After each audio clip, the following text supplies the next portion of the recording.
Hope you enjoy a preview of this full episode published exclusively as a bonus for our incredible online neuro-nerd community.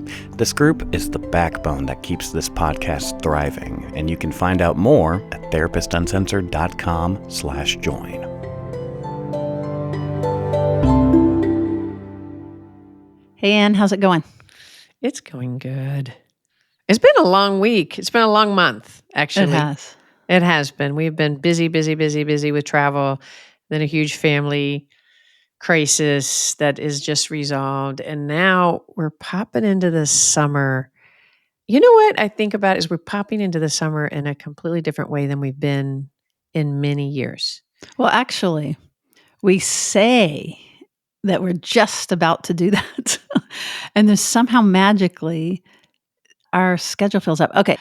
Hi, everybody. Sue and Ann from Therapists Uncensored. This is a special episode for our neuro nerds specifically. We have patrons and Supercast members that are part of an exclusive community that help us support mental health care access for those who are traditionally pushed out and denied care in all these different ways. So you guys directly impact many people's lives and support the show, and we thank you. And it's one of the delights that we have is interacting with our pod squad, with our neuro nerds. Is delightful, don't you think? Oh, absolutely. We've been able to do a lot more of that even more recently because you and I are starting a new process of doing consultation groups. So there's been several reach outs from neuro nerds, and we got to sit and talk with them. It's so fun. Yep. Yeah. And there's more definitely as our schedule has opened up. I can tell you that Ann and I are both are really hungry to kind of get back in community and just be part of a group and just more personal contact.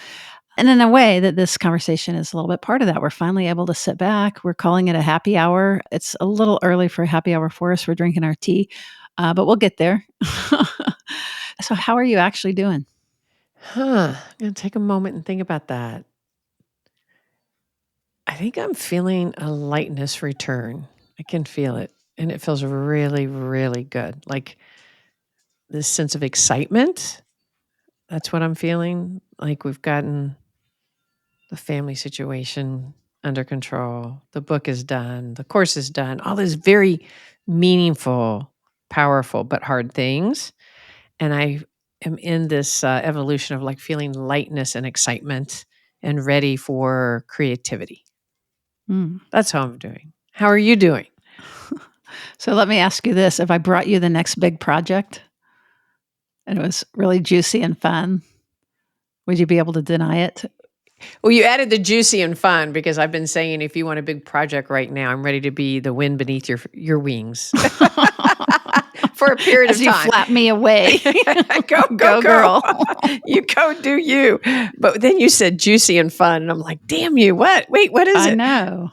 So many juicy and fun options. If my energy is so set that I could really feel the juicy and fun in this moment, not it's gonna be fun when we're done, I'm in.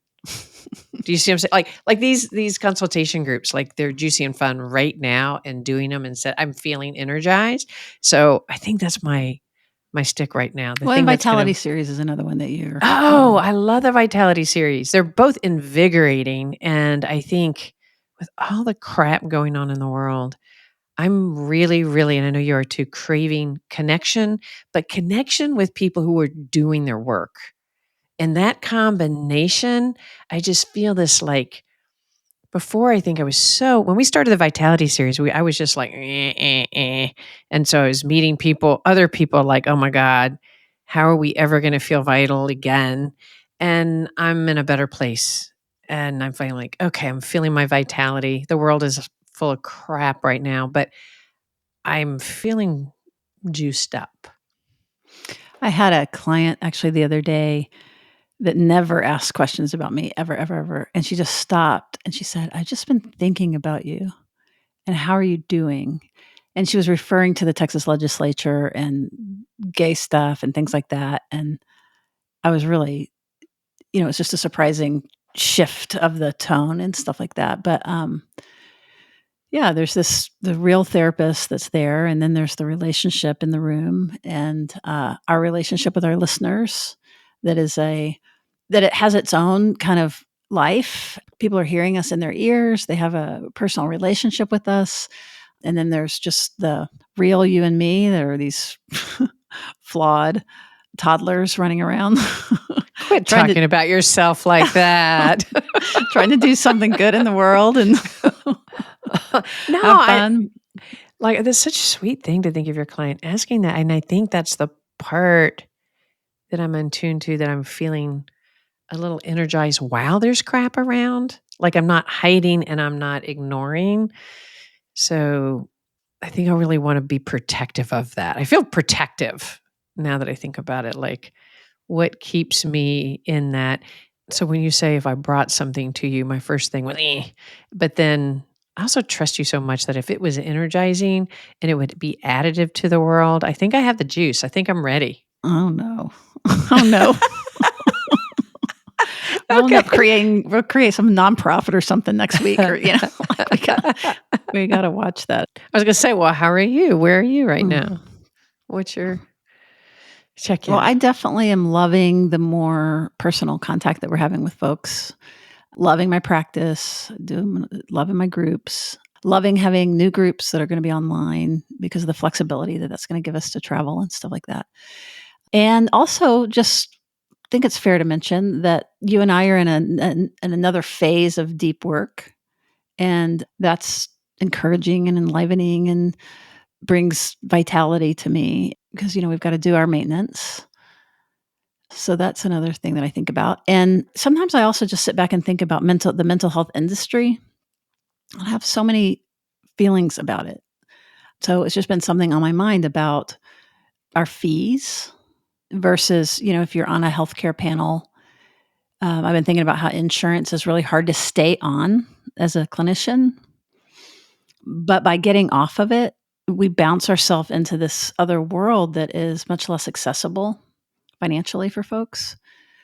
But also the insurance industry squeezes the crap out of mental health providers. So it's an unfair system. And people are needing more now. Post-COVID, we're now, people who never would have thought of therapy are considering therapy and want therapy and know the need for it. And then we've got all the national stuff coming down. So we have this influx of need and a lot of private practitioners that are full, probably. You know what I mean? So I just sort of, I kind of worry about that a little bit about, and then what steps in are these corporations that come in with online therapies, and how does that affect the mental health care? So these are just things I really wonder about and think about. AI, what is AI going to do for mental health care?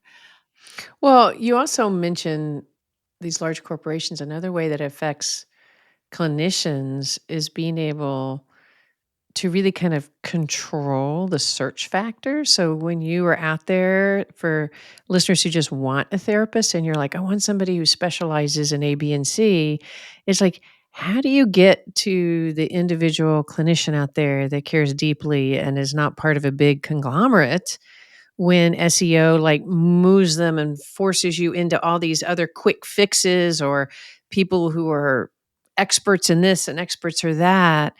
And finding that individual that is really going to be a good match for you it's actually gotten harder and harder, I think. But you don't even know it's gotten harder because it looks like it's a great match. So that's kind of interesting. No, I appreciate what you're saying, that there's a local clinician that was just kind of almost doing this Keep Austin Weird related to mental health, and kind of wanting to promote local, like live local referrals and things like that, rather than these, online therapies. And here's the thing about them is that they also provide access and they meet a need. Like there's a massive, massive need.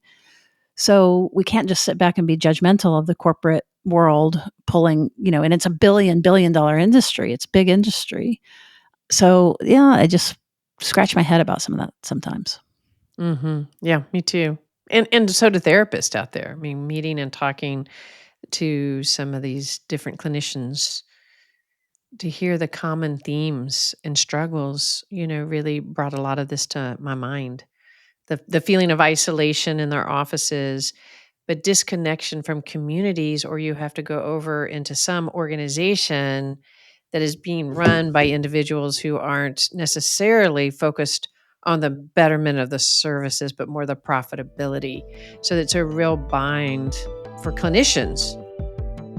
Thanks for listening to this preview of bonus content. If you would like to continue with the episode or to support free worldwide access to important material like this, you can join our online community for as little as $5 a month at therapistuncensored.com/join. Thanks.